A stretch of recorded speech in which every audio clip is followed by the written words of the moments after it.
एकंदरीत पक्षांतर्गत निवडणुका या आता दुर्मिळ व्हायला लागल्यात अशी परिस्थिती आहे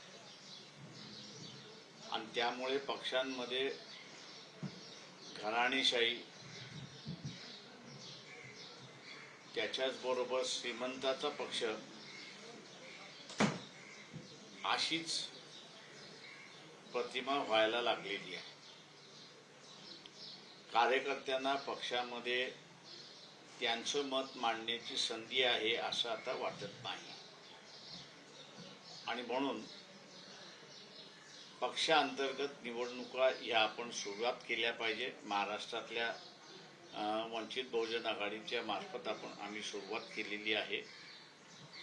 निवडणूक ही अध्यक्षपदासाठी निवडणूक आहे आणि त्याच्याच बरोबर महाराष्ट्र कार्यकारिणी जी आहे त्या महाराष्ट्र कार्यकारिणीच्या 12 सदस्यांसाठी आहे। अध्यक्षपदासाठी 3 उमेदवार आलेले आहेत आणि 12 महाराष्ट्र कार्यकारिणी सदस्यांसाठी 25 उमेदवारांनी फॉर्म भरलेत अशी परिस्थिती आहे। पक्षाच्या स्ट्रक्चर प्रमाणे 3 प्रकारचे सदस्य आहेत। एक आजीवन सदस्य आहे, एक हितचिंतक सदस्य आहे आणि तिसरा हा कार्यकर्ता म्हणून सदस्य आहे।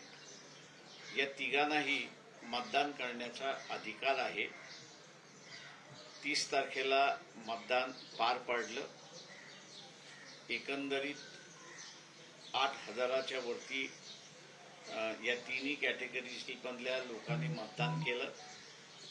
आज काउंटिंग सुरुवात झालेली आहे। अध्यक्षांची एक वेगळी मतपत्रिका आहे आणि 12 कार्यकारिणी सदस्य जे आहेत त्यांची वेगळी मतपत्रिका आहे। काउंटिंगची प्रक्रिया अशी आहे की दोन्हीही मतपत्रिका वेगवेगळ्या केल्या जातील। त्या वेगवेगळ्या केल्यानंतर 12 महाराष्ट्र कार्यकारिणीचे सदस्य जे आहेत त्यांची मतमोजणी पहिल्यांदा होईल आणि त्यानंतर अध्यक्षपदासाठी जे 3 उमेदवार आहेत त्यांची मतमोजणी होईल। मी असं मानतोय की दुपारी 3-3:30 वाजेपर्यंत काउंटिंग ही पूर्ण होईल अशी अपेक्षा आहे। आताच एक मोठी बातमी समोर येते आहे। महाराष्ट्र धर्म स्वातंत्र्य कायद्याला राष्ट्रपतींनी मंजुरी दिलेली आहे। 30 जुलैपासून राज्यामध्ये लागू होणार आहे। काय आम्ही त्याला चॅलेंज करणार आहोत कोर्टामध्ये। का कुणी कुठल्या देवाला मानायचं, त्यांनी कुठल्या संताला मानायचं, हा सरकारच्या परमिशनचा इश्यू नाही आहे। तर घटनेचं कलम 25 आणि 26 हे मानायला स्वातंत्र्य देतं अशी असणारी परिस्थिती आहे। तेव्हा धर्म हा काही सरकारच्या नियंत्रणाखाली नाही आणि त्याला मुंबई हायकोर्टामध्ये आम्ही आव्हान दिल्याशिवाय राहणार नाही। सरकार याआडून काय करू पाहत आहे, तुम्हाला काय वाटतं? दुर्दैवाने मी असं म्हणेन की जुन्या काळामध्ये जी भांडणं होती, एक वर्ग विष्णूला मानणारा होता तर दुसऱ्या बाजूला विष्णूला विरोध करणारा होता। हे आता पुन्हा भांडण सुरुवात करणार आहे। रामानंद सागर यांनी महाभारत आणि रामायण याच्यावरती सिरीज काढली होती। आजही सुप्रीम कोर्टामध्ये ती याचिका जिवंत आहे असं माझा अंदाज आहे। डोळ खात पडलेली आहे। त्या याचिकेचा सार असा होता की कुठल्या देवाने कोणत्या देवासमोर झुकलं पाहिजे आणि ते दाखवल्यामुळे आमच्या भावना दुखवल्यात आणि त्याच्यामुळे कोर्टाने कारवाई करावी अशा रीतीची ती पिटिशन होती. आता ही हिंदूंमधलीच पिटिशन आहे. त्याच्यामुळे मी असताना मानतोय की हे जी जुने भांडणं काळाच्या ओघामध्ये मिटलेली आहेत ती पुन्हा आता उकळून सरकार काढते का, हा त्याच्यातला महत्वाचा भाग आहे. सर, दुसरी एक राजकीय माहिती समोर आलेली आहे. सामनामध्ये तशी छापण्यात आलेली आहे की मोदींनी आता फडणवीसांना केंद्रात जबाबदारी घेण्यास सुचवलेलं आहे. मी त्या सामन्याच्या कुठल्याही बातमीवरती भाष्य करतो. E20 अमिश्रित पेट्रोल आणि प्युअर पेट्रोल लोकांना या संदर्भात कळलं पाहिजे. यासाठी अरविंद केजरीवाल दिल्लीमध्ये पंतप्रधानांच्या निवासस्थानावर मोर्चा काढतायत. आपल्या पक्षाची भूमिका या संदर्भात काय आहे आणि शासन लोकांची फसवणूक करते का? कोरोनाच्या अनुषंगानं वंचित बहुजन आघाडीची काय भूमिका असणार? एक लक्षात घ्या की ब्राझीलने हे पहिल्यांदा सुरुवात केलं. ब्राझीलने पहिल्यांदा ही सुरुवात केली. जी अडचण आपल्याला दिसते तीही ब्राझीलला आली. ब्राझीलने असताना त्यांच्या गाडीमधलं इंजिन अमुक तमुक सगळं जे आहे ते बदललं आणि त्याच्यानंतर त्यांनी वापरायला सुरुवात केली. आता असताना सरकारने मान्य केले की इंजिनचं गॅस्केट जायला लागलेलं आहे. त्याच्याच बरोबर असताना पाणी असल्यामुळे टाकी जी आहे ती टाकी सडायला लागली आहे, ज्याच्याबद्दल अजून त्यांनी कबूल केलेलं नाही. तेव्हा गॅस्केट जाणं म्हणजेच इंजन सीज होणं हा त्याच्यातला महत्वाचा प्रकार आहे. त्याच्यामुळे शासनाने जे आहे त्याच्यावरती पुनर्विचार केला पाहिजे आणि जोपर्यंत तुमच्याकडे टेक्नॉलॉजी येत नाही तोपर्यंत त्याच्या वापरण्यावरती बंदी आणली पाहिजे अशी आमची पक्षाची भूमिका आहे.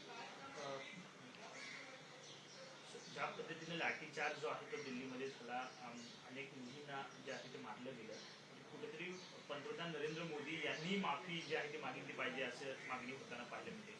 माफी नाही, माझ्या केसेस मला जी काही माहिती येते त्याच्यावरनं सर नव्यानं केसेस दाखल करायला सुरुवात केलेली आहे. फेस रेकग्नायझेशन करून केसेस दाखल केलेले आहेत आणि माफी बिफी तर सोडू दे, सरकार कधी मागणारच नाही, पण केसेस दाखल केल्याशिवाय राहणार नाही असं एकंदरीत मला चित्र दिसते. कारण हे जे RSS आहे हे खुनशी आहे. हे स्वतःच्या धर्माच्या लोकांना सुद्धा जिथे विचारत नाहीत, मानत नाहीत, तिथे ते दुसऱ्यांना मानतील अशी असणारी परिस्थिती नाही.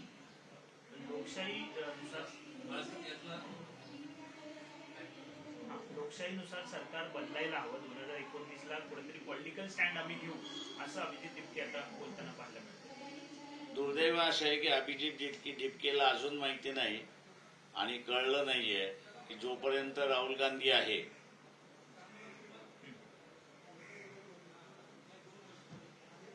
तोपर्यंत हा बदल मला शक्य दिसत नाही. कारण 2019ला जर त्यांनी आम्हाला जर घेतलं असतं आणि वंचित बहुजन आघाडीला जे अगोदरपासून बाहेर ठेवतात आहे ते डिक्टेशन सुद्धा बीजेपी RSS बीजेपी मार्फत येत आहे काँग्रेसला, असा माझा आरोप आहे. खरं तर मोदी म्हणतायत की मी विद्यार्थ्यांना माफ केलं, मात्र प्रत्यक्षात ज्यांचा मृत्यू झाला त्यांच्या कुटुंबाची देखील त्यांना भेट घेतलेली नाही. तर दुसरीकडं केसेसच्या बाबतीमधला मी जसं म्हणालो की हे खुनशी सरकार आहे. RSSची विचारसरणी हीच खुनशी आहे हे आपण लक्षात घ्या. आणि त्याच्यामुळे हे विद्यार्थ्यांवरती कारवाई केल्याशिवाय राहणार नाही.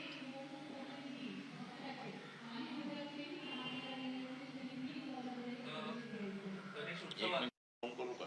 शेवटचा प्रश्न, ज्यावेळेस गणेशोत्सवाचा विषय येतो त्यावेळी कोकणात जाणाऱ्यांच्या संख्येचा प्रश्न असतो आणि अशा वेळी मुंबई गोवा महामार्गाच्या कामाचा देखील विषय येतो. अनेक वर्ष तुम्ही देखील पाहताय राज ठाकरे आता 1-2-3 दिवसात दौरा करणार आहेत. आपली काय भूमिका आहे, मुळात तिथं काय होतंय आणि कशामुळे अडचणी येत असेल? माझं म्हणणं असं आहे त्याच्यामध्ये की चोरांचं सरकार आहे, वसुलीचं सरकार आहे. त्याच्यामुळे नवीन काही आहे. आणि जे बघायला जाणार आहेत ते असणारे त्यांची पाठी राखील आहे. काय त्याच्यामध्ये आहे नवीन?